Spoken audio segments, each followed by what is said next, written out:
Hi, I'm Josh Evilsizor, and today I'm going to tell you how offline reading apps will help you to empty your inbox and why you absolutely cannot empty your inbox without one. If you're not sure if this video is for you, I would say to continue watching if you like to read, ever.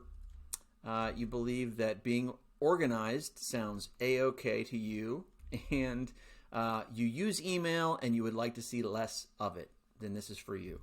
All right, how do offline readers help you to empty your inbox? First of all, Read It Later or Find It Later apps, which is what I like to call them. I've done a how-to video linked down below. Check that out first if you haven't seen it already, please. But to answer the question, offline reading apps or Read It Later, Find It Later apps, they help you empty your inbox by offering you a final destination for your Read It Later content that is masquerading as email. So emails hanging out in your inbox looking like all the other emails, but it's actually some important stuff that you really want to read later. So they provide you a location for that stuff. They do this by providing you the following. Number one, a home to put everything in its right place. Well, what does that mean? So if you've ever moved before, this may look familiar to you. A bunch of boxes and nowhere to put your stuff.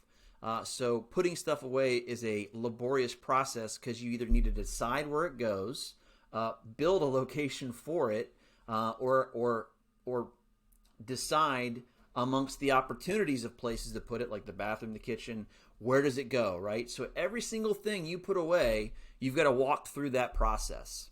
And so this app provides you the solution to stop you from walking through that process every time something shows up in your inbox that you might want to read later. So it gives you a home, a decided default location to park and find later your Read It Later content. So a decided default, if you are an aviation mechanic, might look like this. You don't have to think where that wrench goes. It's been decided.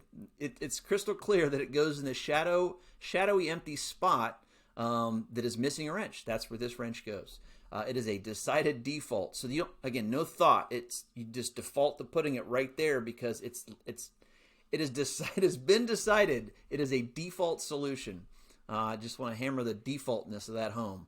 All right, to park and find later. So if you need that wrench, where's it going to be? Well, it's going to be in that spot where we decided that it belongs, right there, of course. Okay, moving right along. It is a trusted library for your Read It Later content. The place when it is time to put something away or pull something up that you go to. Sit down by the hearth and pull a book off the shelf that you've saved for, or the current you has saved for future you, or you have a book in your hand. Where does it go? It goes in my trusted library. So again, we're not really talking about books, but we're talking about reading materials, and so I thought this library analogy was apt. Okay, what else does it provide you? So if you've got this trusted library, this home for your stuff, right, as you bump into Read It Later content across the web, whether you're on your computer, whether you're on your phone, you hit that share button and send it to your trusted library, and now it becomes a curated library of all of the stuff that you absolutely want to read later. And that's when the magic happens. All right, why do you need a trusted library? Great question. I asked it, sorry. For the legit emails that matter to you. The literature for later that landed in your inbox. How do you like that alliteration? The precious cargo that you absolutely do not want to lose. You need one decided default. One home to park your stuff. And I'm gonna reiterate, although I haven't iterated. So more than one will frustrate you. Where do I put it, or where did I put it? Imagine, if you had two of these libraries. Now you've got two rooms to look in, and you're just not sure where you put it or where you need to pull it from. So very important to have just one. So there's no where do I put it, where did I put it, going through your head, causing friction and frustration. So just one. One default location is key. All right. Without a home, okay, so in summary, without a home, you hoard. if you don't have this library, if you don't have, sorry, if you don't have this library, you get this, or this, or this. And nobody likes that, right? So without a home, you hoard. With a decided default, a home, or a trusted library, moving or rehoming the literature that landed in your the literature in your legit emails is easy. Open the email. Oh, here's how we do it. So with that decided home, here's how it goes down. You're going to open the email and you're going to do one of three things. One, if you're German, three things. All right. Send the email to your Read It Later, Find It Later app one of three ways. Right-click, open ad, or forward. So here we go. You're in your inbox, and you've got that newsletter, and there's the link to the newsletter right there. So you can right-click and add it to your decided default, which might be Instapaper or Pocket, and we're just going to keep it simple and limit to those two choices for today. But go ahead and just, boom, add it to Instapaper, and you can see that it added, and now it's in Instapaper. This is the one of the three ways. The second way, you could just right-click, open a new tab. It's going to pop open, and then you roll over here to your Chrome extension and add it. I cover all this in the how-to as well, by the way. But finally, that was the second way. The final way is the forward button, and then you have a personalized Pocket email, which you're not going to see here, but I'll do my fake one. That's not it. There we go. And send and archive. So the email is gone. You saw I had 2 emails in my inbox when we started, right? And the whole point is to get rid of emails. So send and archive, and then, so here we go. Gone. One more time just for fun, so I can right-click on the link. And my computer's slowing down because of the video, so we're not going to go through all 3 steps again. Rewatch the first part. All right, back to the beginning. Right-click, open ad or forward. Again, covered in the how-to as well. And archive the email using send and archive. All right, I'm in. Josh, I like this idea. What else should I know? Glad you asked.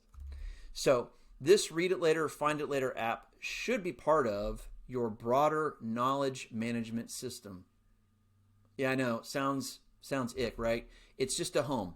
And there's 3 other homes, or 2 other, total of 3. 3 of these simple systems that provide you a home for your legit emails. A knowledge management system, a task management system, and a time management system. There's just 3, okay?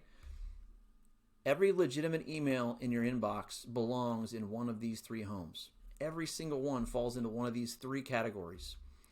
They just need rehomed. And so it's a matter of recognizing what belongs there and putting it there, and then your inbox is empty. Zeroing your inbox it's not easy. It's simple though. It is simple. And it's as simple as establishing and using these 3 systems. And I'll show them to you very quickly since it is not the priority content of this video.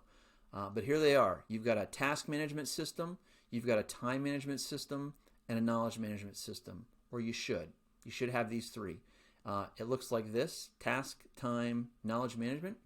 And once you establish those, and I'm just going to pause real quick, each one of these is primarily just one app, and then there are some habits and some rules that you follow that make it a system. That's why it's a system. It's nothing super fancy, but you got to follow the habits and the rules. Another time.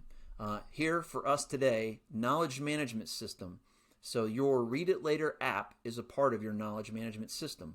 It is useful information that shows up masquerading as email, and you just got to move it to that system and then archive the email, and you're done. All right. What is left? How do I get started using an offline reader? I'm all in. Decide now. Very important. A number of things that you must decide now for this to work. And this is going to be the abbreviated version. I'll deep dive in another video. But does losing, notice we're not saving emails, does losing articles in your inbox serve you? Because you can think that you're going to go back and read it later. How many times have you actually done that, right? So does saving or losing articles in your inbox, does this serve you? And if you decide the answer is no, okay, then let's keep going. Decide now, will you start using a Read It Later app? Yes, I will, Josh. All right, let's keep going. Decide now, which app will you use? And don't go out and do 3 days worth of research or 5 months worth of research. Just pick one now. Pocket or Instapaper. I'll make a video on the benefits of both, and maybe that'll help you out, but just pick one now. I'll use Pocket or I'll use Instapaper. And finally, decide now, when you encounter legitimate Read It Later emails, will you move them to your Read It Later app?